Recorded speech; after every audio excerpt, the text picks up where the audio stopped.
僕の雲空のフォルダはもう1万枚以上あるから壁がね溜めちゃうんだよね。自然が生み出す奇跡の瞬間。ストレス溜まります。この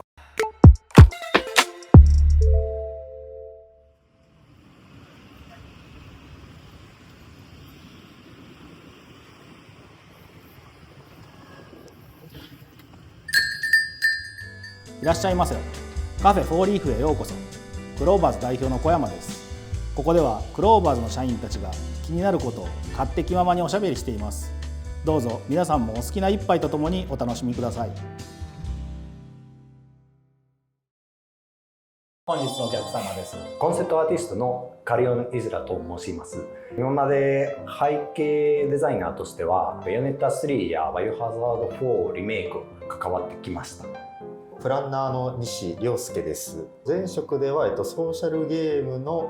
プランナーをやっていました。よろしくお願いします。よろしくおよろしくお願いします。じゃあもう早速、はい、早速、カリオンさんの今興味を持っていることを。ずっと僕は写真好きです。まあもちろん背景デザイナーだから僕は風景の写真撮ることはとても重要で、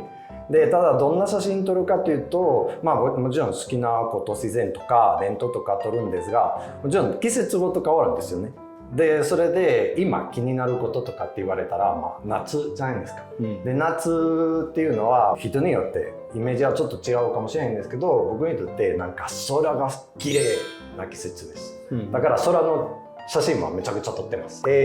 まあ1枚ずつは別に僕は作品としては撮ってるわけではなくて、一応僕にとって写真は資料ですからね。もう本当にどっか行く時は1日に1000枚撮ったと言ってもおかしくないぐらいで、なんか今一番最初に見せてるのはこのテーマを決めた日、ちょうど2週間前、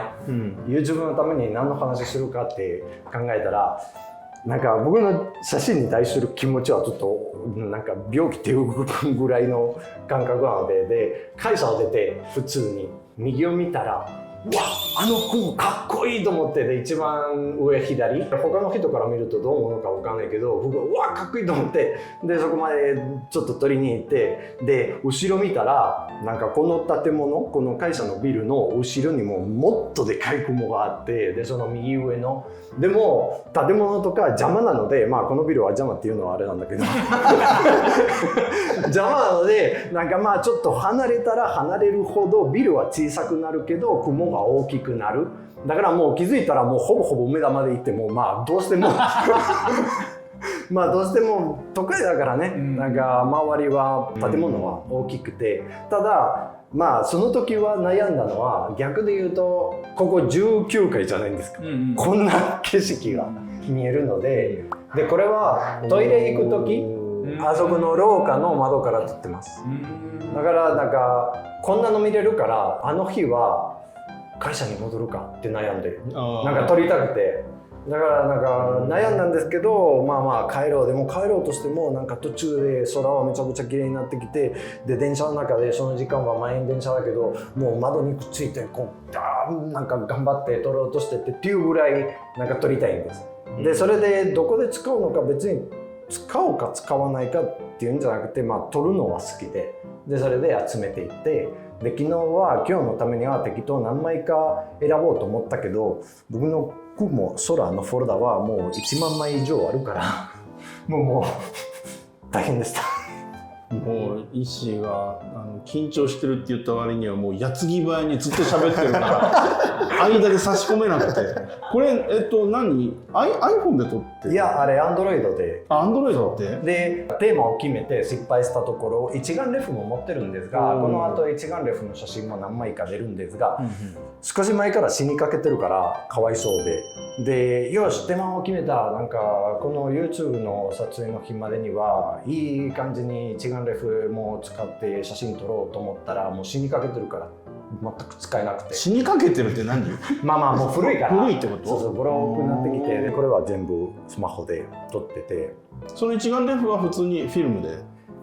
いやフィルムじゃなくてデジタルですけど、さっきも言いましたけど、なんか1枚は作品にすることはすごいできればいいんですけど、やっぱりいっぱい撮りたいし、で作品にするためには時間かかるからね、なんかちゃんと場所を決める、ライティングを決める、その後修正とか1枚ずつにはすごい時間かかって、僕はそれよりいっぱい撮って、もちろんアーティストだしね、ちょっといい感じに撮ろうとしてるんですけど、だいたい撮る写真は全部自然な流れで、土曜日あの場所に行ってあの時間だったらこの写真は撮れますみたいな考え方じゃなくて、なんか家の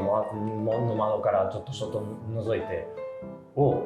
今空はいい感じじゃないですか、でその時行くみたいな、暇だったら。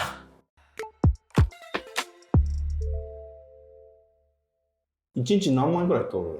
例えば旅とかだったらね、うん旅行とか行って、まあ1日1000枚とか、とっ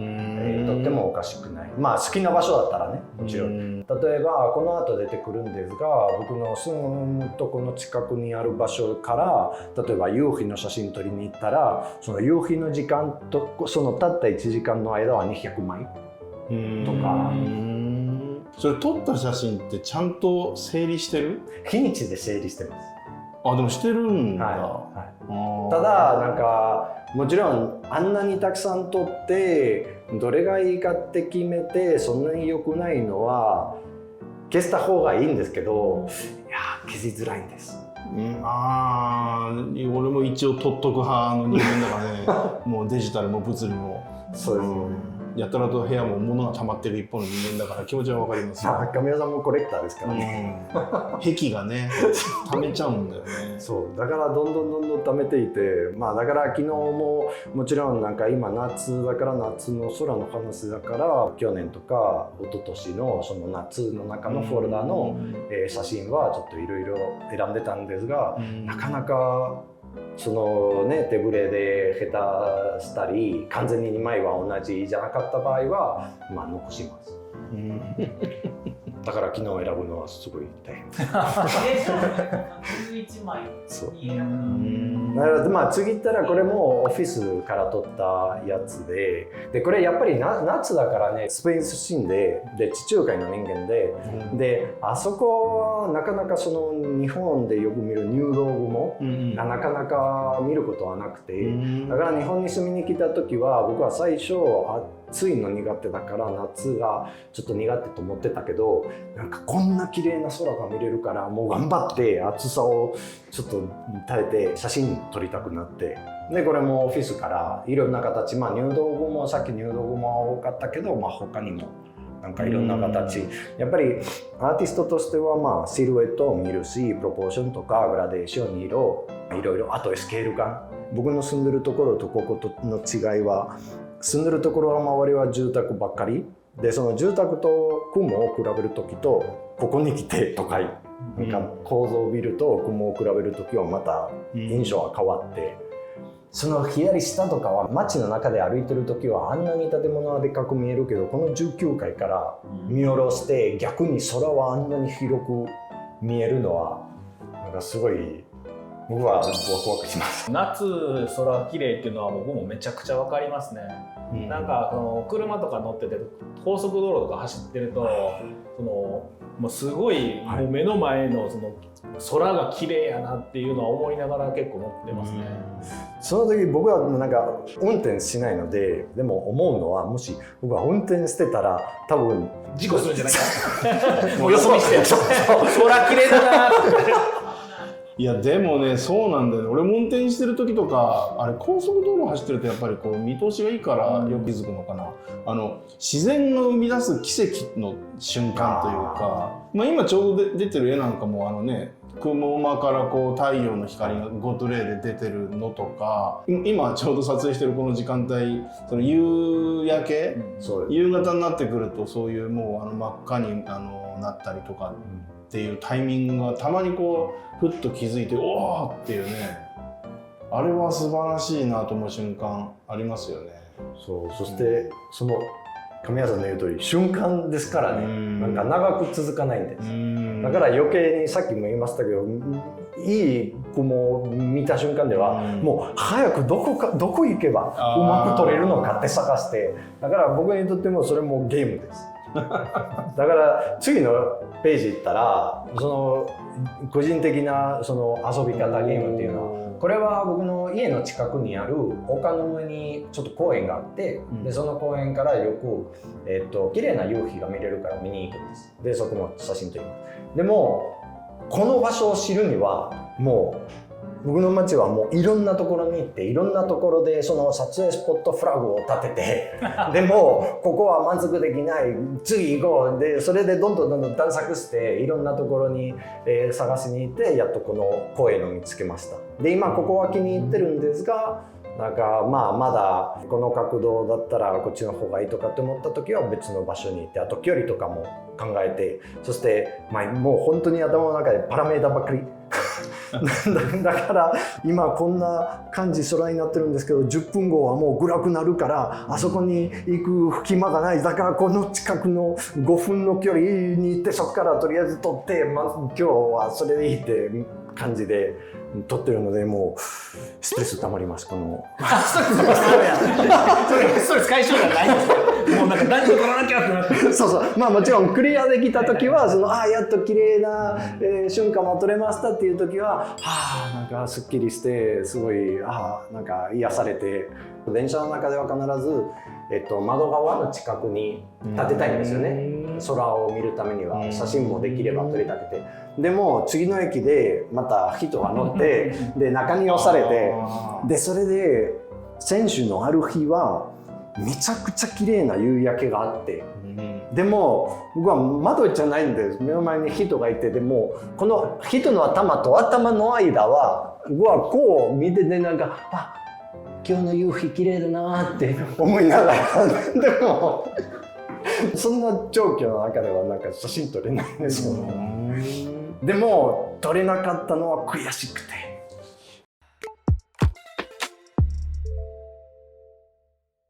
いやもうさ、だから出てくる絵がやっぱりアーティストだなと思うんだけど、俺も結構写真撮るんだけど本当ろくでもない写真しかもう俺カメラロール入ってなくて、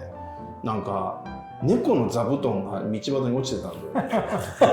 よ誰かの悲しみシリーズ、俺の誰かの悲しみシリーズでっかい猫の顔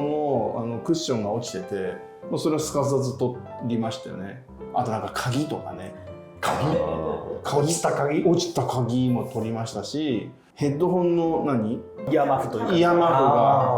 があれも落ちてるのもなんかドラマなんだよねこれ出勤途中でこうね出したりしまったりの時にポロッと落ちて、この人この日の夜に帰りに聴こうと思ったらないっていうお気に入りの曲聴けないみたいなのがあるのかなとか、それこそ鍵なんか落としちゃってる人なんかさ、これ家帰れるんだろうかとか。鍵落としたこの間そうかもしれないそれではないよ。それ神谷さんの X 見たら分かりますよ言ってくれてはるんで写真もつけて誰かの悲しみシリーズ。でもそれは面白いんですよ。なんかその落ちたものを見て落とし物だなっていうところで終わるんじゃなくて、だからそのどうしてここにあるのか、今それを落とした人はどうなってるのかって想像してみるのはさすがクリエイターいやだから本当俺カメラロール見るとなんでこんなしょうもないもの撮ってんだってでも一応なんかこれいつか投稿できるなみたいなやつは一応いいね押しといていつか投稿しようみたいな。俺も前にだから俺も雲で言ったら車で走ってる時にこうふと目をやったらもう夕焼け空に怪獣が2体戦ってるような形に雲がなってたんですよ。でもこっち走ってるし写真撮れなくて、俺もだから早く信号赤なれと思って早くしないとほら風で波て雲なんて形変わっちゃうからちょうど信号赤になったからすかさずこう撮って、今多分ここに載ってると思うんですけど僕の怪獣なんかねゴジラとヘドラが戦ってるみたいな絵になってるんですよヘドラはだいぶ原型が怪しいですねヘドラとあとラドンが一緒にゴジラに立ち向かってるみたいな絵になってるんですよ。すごいですね。僕の脳内ではねいやでも本当にあるんじゃないですか。その雲は何に見えますかっていう遊びがいたいみんなで僕も確かになんかシルエット自体は別にその知ってる怪獣とかそういう、巨人のキャラに似てなくてもやっぱりスケールだけでは想像するんですよね、そういうのなんかこれは今ものすごい巨大な生物とかこの雲の中にいたらとかってなんか、想像は膨らみますね。俺も小学校に入ったか入んないかぐらいかな、その雲っていうものがただの水蒸気で、あんなよく漫画で見るみたいにぽよんぽよん乗れないってキントンスキントーンみたいに乗れないっていう事実を知った時はなんかしょんぼりしたよね。